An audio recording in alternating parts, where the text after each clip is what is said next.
మొండిగా ముందుకు వెళ్ళేటటువంటి భారతీయ జనతా పార్టీ మహిళా రిజర్వేషను డీలిమిటేషన్ బిల్లు విషయంలో ముందుకే వెళ్ళాలని నిర్ణయించుకుంది.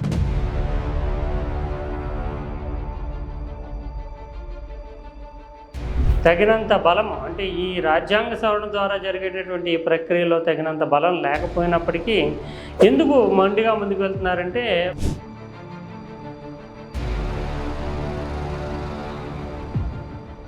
రాజ్యాంగ సవరణ చేయడం అంటే 3/2 మెజారిటీతోటి ఆమోదం పొందాల్సి ఉంటుంది బిల్లు.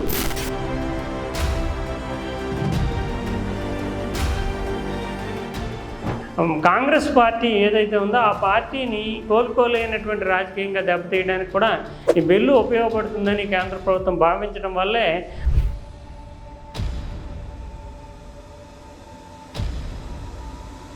ఒకవైపు మహిళా రిజర్వేషన్లకు సంబంధించినటువంటి అంశంలో కాంగ్రెస్ కానీ విపక్షాలు కానీ విమర్శించినా లేదు.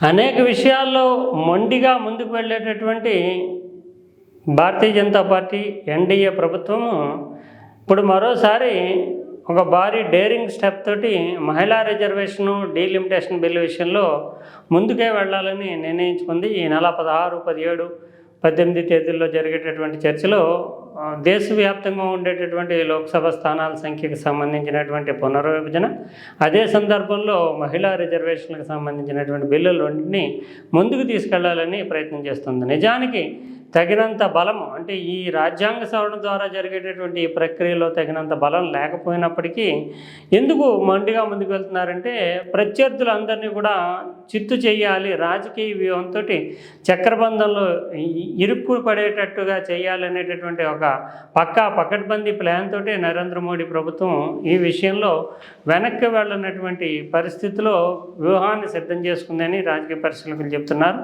ప్రధానంగా ఈ బిల్లుకు సంబంధించి చూస్తే కనుక ముఖ్యంగా తగినంత బలం ఉందా లేదా, రాజ్యాంగ సవరణ చేయడం అంటే 3/2 మెజారిటీతోటి ఆమోదం పొందాల్సి ఉంటుంది బిల్లు. కనీసం సగం మంది సభ్యులు హాజరవ్వాల్సి ఉంటుంది. అంటే ఇప్పుడు పార్టీలు చాలా ప్రెస్టీజియస్ బిల్లు కాబట్టి అందరూ హాజరైతే కనుక సభ్యుల సంఖ్య రీత్యా చూస్తే 362 మంది ఈ బిల్లుకి అనుకూలంగా ఓటు వేయాల్సి ఉంటుంది. కానీ ఎన్డీఏకి మిత్రపక్షాలకి ఉండేటటువంటి బలం అంతా 292 దగ్గరే ఆగిపోయింది.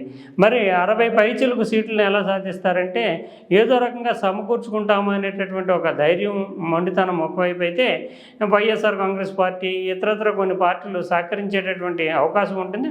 అదంతా పక్కన పెట్టినా ఇంకా బలాలు బిల్లు ఓడిపోతుందా నెగ్గుతుందా వీటన్నిటికంటే ముఖ్యంగా కాంగ్రెస్ పార్టీ ఏదైతే ఉందో ఆ పార్టీని కోలుకోలేనటువంటి రాజకీయంగా దెబ్బతీయడానికి కూడా ఈ బిల్లు ఉపయోగపడుతుందని కేంద్ర ప్రభుత్వం భావించడం వల్లే అన్ని పక్షాలతోటి సంప్రదింపులు జరిపి కాంగ్రెస్ విపక్షాలతో కూడా సమిష్టిగా ఒక మీటింగులు పెట్టిన తర్వాత ఆ బిల్లును సాఫీగా ముందుకు కదపడం కంటే కూడా రాజకీయంగా దీన్ని తేల్చుకోవాల్సిందే తాడోపేడో అనే ఉద్దేశంతో లెటర్లు మాత్రమే ప్రధానమంత్రి రాశారు. అవి ఎలాగూ లెటర్లు రాసినా రాయిపోయినా మిత్రపక్షాలన్నీ ఎన్డీఏ పక్షాలు మిత్రపక్షాలు సహకరిస్తాయి. కానీ విపక్షాలలో కొన్నింటినన్నా ఒప్పింపజేయడానికి కూడా ప్రయత్నం చేయకుండా మోడీ ప్రభుత్వం ముందుకెళ్ళడం అంటే ఖచ్చితంగా కాంగ్రెస్ పార్టీని దెబ్బతీయడానికి అని భావించాల్సి ఉంటుంది. దీనికి ఉన్నటువంటి లెక్కలు చూస్తే కనుక ఎన్డీఏ ప్రభుత్వానికి ఏమంత అనుకూలంగా ఉన్నటువంటి లెక్కలు కాదు. అయినా ఎందుకు ముందుకెళ్తున్నారు? నిజానికి ఈ రాజ్యాంగ సవరణ బిల్లు ఆమోదం పొందాలంటే 3/2 మెజారిటీ కావాల్సి ఉంటుంది. 3/2 అంటే మనకి 543 మంది సభ్యులు ఉన్నటువంటి దాంట్లో 362 మంది కనీసం ఓటు వేయాల్సి ఉంటుంది. అంతేకాకుండా హాజరీ కూడా కనీసం 50% మంది హాజరవ్వాలి. అందులో 3/2 మంది ఓటు వేయాలి. ఇప్పుడు అన్ని పార్టీలు ప్రెస్టేజియస్ అయినటువంటి బిల్లులో అందరూ హాజరైతే కనుక 362 ఓట్లు పడాల్సి ఉంటుంది. ఎన్డీఏకు ఉన్న బలం చూస్తే 292. మరి ఎలా ముందుకెళ్తారు అంటే, మిగిలినటువంటి వైఎస్ఆర్ కాంగ్రెస్ పార్టీ ఇలాంటి కొన్ని పార్టీలు మద్దతు ఇచ్చినప్పటికీ ఆ బలానికి ఆ మార్క్ ఏదైతే ఉందో ఆ బెంచ్ మార్క్ చేరుకోవడానికి కొన్ని ఇబ్బందులు పడక తప్పదు. ఖచ్చితంగానే విపక్షాలన్నీ కూడా ఎన్డీఏ ప్రభుత్వం మీద రాజకీయంగా కక్ష తీర్చుకోవాలని భావిస్తే కనుక ఈ బిల్లు చిక్కుల్లో పడేటటువంటి సూచనలు ఉంటాయి. అయితే అది కూడా ఒకవేళ బిల్లే చిక్కుల్లో పడినా కూడా రాజకీయంగా పైసే సాధించడానికి మోడీ ప్రభుత్వం చాలా పకడ్బందీగా వ్యూహాత్మకంగా ముందుకు వెళ్తుందని. ఒకవైపు మహిళా రిజర్వేషన్లకు సంబంధించినటువంటి అంశంలో కాంగ్రెస్ కానీ విపక్షాలు కానీ విమర్శించినా లేదంటే మద్దతు ఇవ్వకపోయినా ఖచ్చితంగా మహిళలకు సంబంధించినటువంటి విషయంలో వీళ్ళకి చిత్తశుద్ధి లేదు, మహిళలకు తాము చాలా చేయాలనుకుంటే కనుక అడ్డుపడ్డారనేది ఒక రాజకీయ అంశంగా మారుతుంది. అందులోని గతంలోనే కాంగ్రెస్ ప్రభుత్వం మహిళా రిజర్వేషన్ బిల్లును తీసుకురావాలని ప్రయత్నం చేసినప్పటికీ ములాయం సింగ్ యాదవ్, లాలూ ప్రసాద్ యాదవ్ లాంటి మేల్ చావనిస్టులు అంటే మగాళ్ళకి కాని సీట్లు ఎలా ఇస్తారు అంటూ మహిళా రిజర్వేషన్ మీద అడ్డుపడడంతో కాంగ్రెస్ పార్టీ డేరింగ్ స్టెప్ తీసుకోలేక వెనకడుగు వేసినటువంటి ఉదంతాలు ఉన్నాయి. అందువల్లనే కాంగ్రెస్ పార్టీ అప్పట్లోని దెబ్బతీసింది, ఇప్పుడు కూడా మేము చొరవ చూపి ముందుకెళ్తుంటే మహిళ నేతృత్వంలో ఉంది పార్టీ, సారథ్యం వహిస్తున్నారు మహిళ అంటే అధ్యక్షురాలుగా కాకపోయినా సర్వం సహా పార్లమెంటరీ పార్టీ నేతగా సోనియా గాంధీ కనుసన్నల్లోనే జరుగుతూ ఉంటుంది. అయినా కూడా మహిళల పట్ల వివక్ష చూపుతున్నారు, మహిళా రిజర్వేషన్ని స్వాతంత్రానంతరం 75 ఏళ్ల తర్వాత కూడా ముందుకు తీసుకురాలేకపోతున్నారు అనేటటువంటి విమర్శని రావాల్సి వస్తుంది. అందువల్ల దానిని రాజకీయంగా అస్త్రంగా మార్చాలని చూస్తున్నారు. దీన్ని కాంగ్రెస్ పార్టీ కూడా ఏ రకంగా ఎదుర్కోవాలి, మహిళా రిజర్వేషన్కి వ్యతిరేకంగా కానీ లేదంటే ఓటింగ్ నుంచి బహిష్కరించడం కానీ జరిగితే తమకి రాజకీయంగా ఎటువంటి పరిస్థితులు ఎదురవుతాయనేటటువంటి తర్జన భర్జనలో పడింది. మరోవైపు డీలిమిటేషన్ అస్త్రంగా చేసుకుని కాంగ్రెస్ పార్టీ భారతీయ జనతా పార్టీని ఎన్డీఏ ప్రభుత్వాన్ని ఎదుర్కోవాలని పక్కాగా వ్యూహం రచించినట్లుగా తెలుస్తుంది.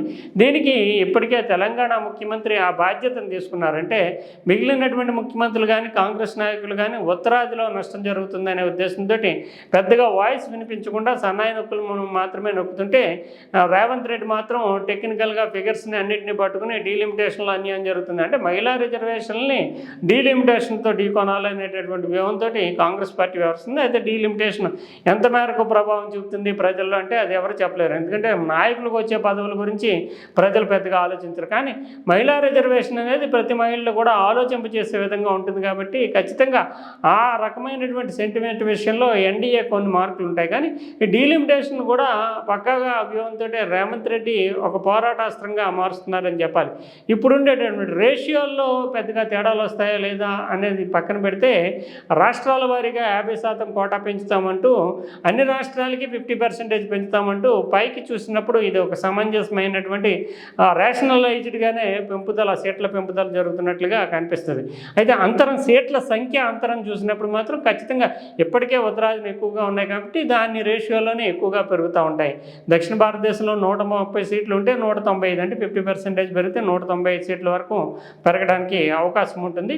అదే సందర్భంలో ఉత్తరాది 413 సీట్లు ఉంటే 621 సీట్లకి పెరుగుతాయి. ఇప్పటికి ఉన్నటువంటి అంతరము ఉత్తరాదికి దక్షిణాదికి ఉన్నటువంటి సీట్ల సంఖ్య అంతరము 283 ఉంటే భవిష్యత్తులో ఇదే జరిగితే కనుక ఈ సీట్ల సంఖ్య వ్యత్యాసం అనేటటువంటిది భారీగా 621 చేరుతుంది. 621 సీట్లు తేడా ఉంటుంది. దక్షిణాదిలో 195 ఉంటే ఉత్తరాదిని మాత్రము 621 సీట్లు ఉంటాయి. అంతరం కూడా చాలా భారీగా 420 పైచిలకే సీట్లు పెరగడానికి అవకాశం ఉంటుంది కాబట్టి 620 పైచిలకు సీట్లు పెరగడానికి అవకాశం ఉంటుంది కాబట్టి ఖచ్చితంగా సీట్ల సంఖ్యాపరమైనటువంటి అంతరం ఉంటుంది.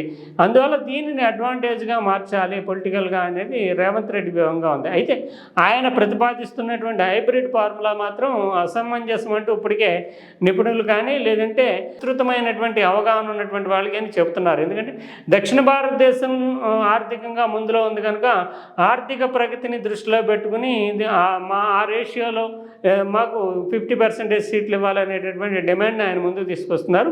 ఈ డిమాండ్ చేయడానికి అర్థం కానీ లేదంటే దాన్ని సమర్థించుకునేటటువంటి సరంజామా కానీ లేదు. నిజానికి ఇదే సందర్భంలో ఎమ్మెల్యే సీట్లు అంటే శాసనసభ సీట్లు కూడా పెరగడానికి అవకాశం ఉంటుంది. శాసనసభ సీట్లు పెరిగినప్పుడు హైదరాబాద్ నగరంలో తెలంగాణ రాష్ట్రానికి హైదరాబాద్ నగరం 70% ఆదాయ వనరులు ఇస్తూ ఉంటుంది.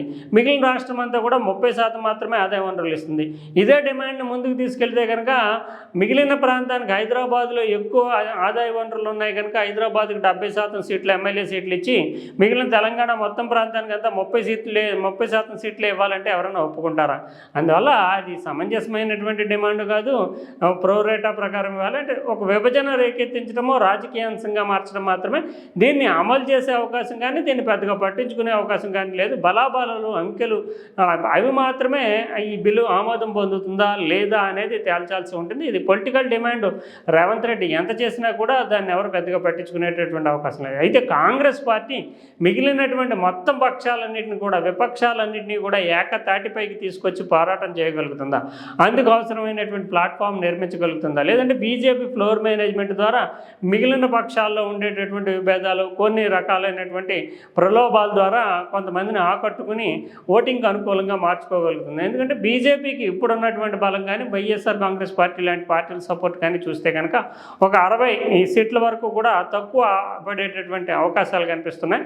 50 నుంచి 60 సీట్లని విపక్షాలు అంటే కాంగ్రెస్ పార్టీని డైరెక్ట్గా సపోర్ట్ చేయకుండా పరోక్షంగా సపోర్ట్ చేసే పార్టీలు కానీ కొన్ని న్యూట్రల్గా ఉన్నటువంటి పార్టీలు కానీ ఆకట్టుకోగలిగితే ఖచ్చితంగా ఈ బిల్లును గట్టెక్కించవచ్చు అనేది బీజేపీ వ్యూహంగా కనిపిస్తుంది. కొన్ని పార్టీలని ఒకవేళ బీజేపీకి అనుకూలంగా ఓటింగ్ వేయకపోయినప్పటికీ కొన్ని పార్టీలు గైరాజు రావడము లేదంటే వాకౌట్ చేయడం ఇలాంటి వ్యూహం ద్వారా కూడా కొన్ని పార్టీలని పక్కకి తప్పించేటటువంటి అవకాశం ఉంటుంది. కాబట్టి ఆ రకమైనటువంటి సంప్రదింపులు కూడా భారతీయ జనతా పార్టీ కేంద్ర నాయకత్వం చేసేటటువంటి అవకాశాలు ఉన్నాయి. అదే జరిగితే కనుక కాంగ్రెస్ పార్టీకి ఇది పెద్ద దెబ్బగా మారుతుంది. ఒకవేళ కాంగ్రెస్ పార్టీ స్వయంగా ప్రతిఘటించి బిల్లు ఆమోదం పొందకుండా గందరగోళం సృష్టిస్తే కనుక మహిళా రిజర్వేషన్లకు వ్యతిరేకంగా కాంగ్రెస్ ముందుకు పెడుతోంది, ఇది చాలా తీవ్రమైనటువంటి ఘోరమైనటువంటి తప్పు అని ఎత్తి చూపడానికి అవకాశం ఉంటుంది. ఈ శతాబ్దంలోనే ఇది ఒక సువర్ణాక్షరాలతోటి లిఖించదగినటువంటి బిల్లు. ఇది అసలు భారతదేశ గతినే మారుస్తుందంటూ ప్రధానమంత్రి నరేంద్ర మోడీ ఇప్పటికే ప్రకటించి ఉన్నారంటే దీనికి ఇస్తున్నటువంటి ప్రయారిటీ అవసరమైతే కనుక ప్రతిపక్షాలు దీనిని వ్యతిరేకిస్తే కనుక వాటిని ఎలా ప్రొజెక్ట్ చేయబోతున్నారు అనే దానికి ఈ ప్రధానమంత్రి ప్రకటననే ఒక నిదర్శనగా చెప్పాల్సి ఉంటుంది. ఏదేమైనప్పటికీ కూడా కాంగ్రెస్ ముందు నుంచి వెనుకపోయి అన్నట్లుగా ఏ నిర్ణయం తీసుకోవాలి, మహిళా రిజర్వేషన్ బిల్లు పైన చర్చలో పాల్గొనాలా, వ్యతిరేకించాలా, బాయ్కాట్ చేయాలా, ఏం చేయాలి, వాకౌట్ చేయాలా, ఏం చేయాలి అనేది తేల్చుకోలేనటువంటి పరిస్థితిలో ఉంది. ఇక రేవంత్ రెడ్డి లాంటి వాళ్ళు డీలిమిటేషన్ వరకే పరిమితమవుతూ తమ వాదన వినిపిస్తున్నప్పటికీ ఇది నిలబడేటటువంటి సూచనలు కూడా కనిపించడం లేదు.